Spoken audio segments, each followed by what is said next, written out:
I've chosen to talk about this part in my office. Now I'm going to talk to you about what I'm going to refer to as Beware of the Ides of March.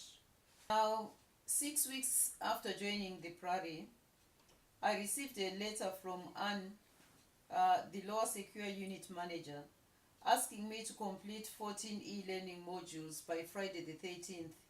That gave me 3 days.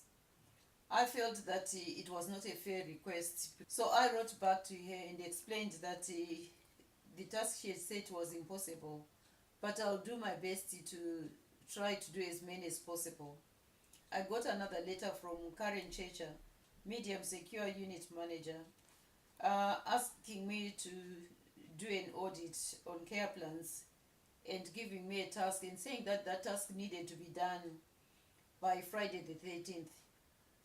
So I did the task within the deadline she had set. But what I objected to was that both Anne and Karen, they concluded their letters by saying failure to do so will result in disciplinary proceedings. I couldn't believe that a manager could write that, because to me it was a threat. So in my response, I told both of them that having that phrase in their letters was really threatening. Both were quite upset with me and said that they'd sent the same letters to everyone in the unit, and I'm the only one who feels threatened by it. Anne came to see me about it. My response really shocked other people, and I feel that that marked the end of me. According to other staff, they told me that what I had done was as good as committing suicide. The managers were going to get rid of me. After hearing from several people, I then started worrying about it. So I thought it was a good idea to express my concern about it. So I wrote to Dean Pinnock and explained what had happened and that I was concerned that I would be victimized. But I asked him not to do anything because I was hoping that me and the two managers would sort it out among ourselves. But what he didn't do, he took my letter and gave it to Karen, the very person I had been complaining about, and told her that she had to deal with me. And I believe that didn't set me up. Now, the next bit is Beware the Ides of March. Well, you would think that this only happens in Julius Caesar's time. Well, you're wrong. At the Priory, beware Ides of March. Now, I was due to attend my final probation. I met with Catherine Taylor on the 9th and we went through my induction book. All my objectives were met, but during that meeting I requested to be moved from Cape Ward. So Catherine went and told Penny. Penny requested to see me a few days later, and then I told her that again I wanted to move because I knew everybody knew that I was having a difficult time with Penny. So then Penny started talking about the things I was finding difficult, like the fact that she wouldn't give me a Thursday off. And she told me that she would look into it and see if she could do it. After we finished the talking, Penny asked if we could hug. So we hugged. When we finished hugging, then she asked me if I still wanted to be moved. And then I said, yes, I still want to be moved.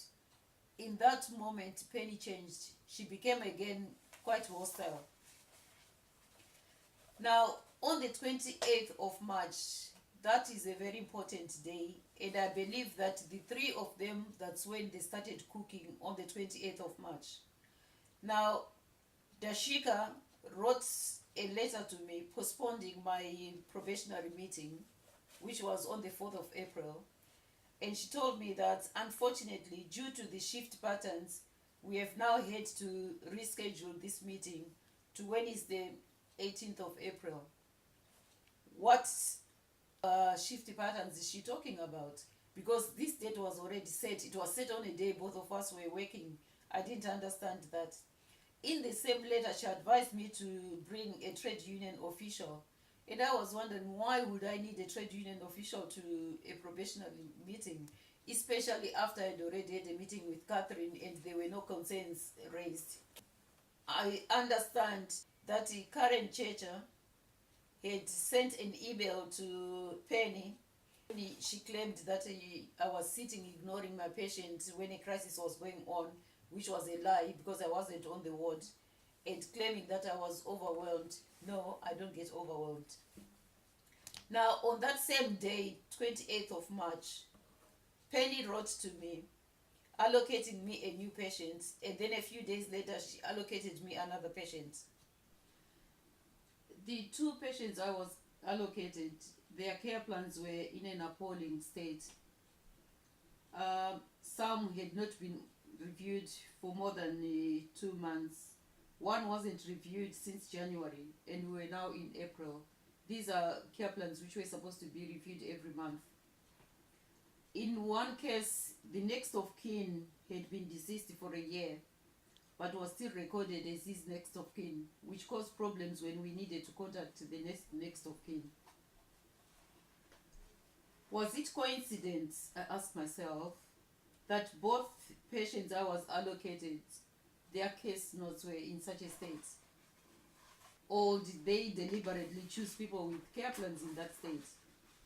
Now, if you look at my patient, the first patient I was given, he only had one care plan. But when he left the ward, he had 9 care plans I had done. And when I was told to move him to another ward, I went through all his care plans. I reviewed all the care plans and made sure that they were all up to date. Now, the reason I did that was to give the receiving nurse a chance to know the patient before they need to review them again. Because I didn't think it would be fair to ask somebody who hadn't seen the patient to review a patient they hadn't seen. And when the patient was transferred, I went to see the primary nurse.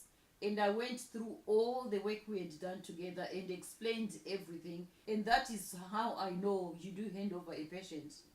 But when I received my patient, nobody came to say anything to me.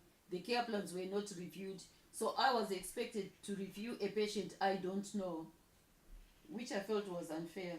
Now, the other thing was the CPA report. Normally, we are given minimum of 3 months to know when the CPA report is needed. And then it's down to the primary nurse to work out when they start their CPA report. But with the patients I had been allocated, I was expected to write the CPA report in 6 days while also doing 19 care plans, which I felt was not fair. So 28th of March was a day when a lot of things started cooking. Now, I had 19 care plans to write in 6 days. So by the time we met again on the 18th of April, I had only written 6 care plans and had started on the CPA report, but I had to change it again because my patient started deteriorating. So what I had written was being contradicted. When I met with the Penny Vera, she drafted a new performance improvement action plan, basing it on the weaknesses in the 13 care plans I hadn't done. These were the care plans done by other nurses, but the way she drafted the performance improvement action plan, she made it look as if they were my weaknesses. She gave me an extension of 3 days, so I had to review and rewrite 13 remaining care plans. And remember, I'm reviewing care plans of patients I don't know. With all that work, you'd think that I'll be given protected time to do the work. Wrong. No protected time for me. Actually, Penny Vera introduced an office ban in which she said that I wasn't allowed to be in the office for more than an hour at a time and a maximum of 2 hours. So I could only be in the office for 2 hours a day, and most of our work is done on the computer. And in it, I was also told that Karen will be coming to check on me. Now, the other thing in terms of barriers put in was that working nights, on the nights I was working, you will see that there were more duties put in, extra duties put in for me. So I was getting more work at night you can actually, if you close the top, you can actually see which ones were my nights, because they will be the nights with most the work to be done. Now, none of the people on probation and none of some of the senior nurses were ever put in as fire officers, but I was put in on regular duties of a fire officer, which is also extra activities. Now, as I said, my patient was relapsing badly and he was dealing with the two major losses. Now, my priority was now in containing him because he was really deteriorating, and that involved sitting and listening to him, listening to his fears, and dealing with the basics of grief reaction. This was seen as time wasting. Then one day I had written 3 care plans and I didn't have time to get my patient to sign them before he went to bed. So in the morning, I left the care plans with Penny and another staff nurse, and I asked them that all they needed to do was to ask my patient to sign the care plans. I had already gone through the care plans with him, and he had suggested some corrections which I needed to do, which I did. But the problem I had was that the computer wasn't saving any work at all. So I told them at handover that the computer wasn't saving anything, and these were my main copies. So the next time I came on duty, I was told that the patient felt wound up before he was given the care plans, and he told them, and he was apologizing for doing that and saying he took out his anger on the wrong person. But you would think that Penny and the other nurse could have kept the torn papers because they knew that that was the only draft I had. But they didn't, they threw them away. So which meant that I had to redo all the care plans again. But when it came to the final assessment, Penny wasn't even considering all those things that they would affect the time I was given to do the care plans. At the final assessment, Penny and Dashika decided that although I had completed the 19 care plans, they were going to assess me by looking at the care plans which were completed on the 29th of March. So it meant that, which to me was really crazy and silly, they looked at the care plans written by other nurses. The reason why they were not looking at my care plans was because there were no problems with my care plans. If they had looked at my care plans, they wouldn't have come up with all the problems they were listing. Those problems were coming from someone else's care plan. So to me, they told me that because they had to postpone the meeting as requested by Paul O'Connor. So they said that they were going to stick to that deadline. Any work I did after the deadline doesn't count. But if you think about it, when Dashika postponed the first meeting, if we stick by the deadline, it means that all the problems really centered around those 2 patients I was given during the Ides of March. So to me, it was all a setup.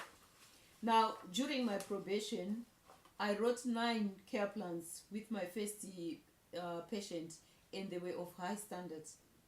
I wrote a CPA report for him because I had time to do it, and it was of a high standard.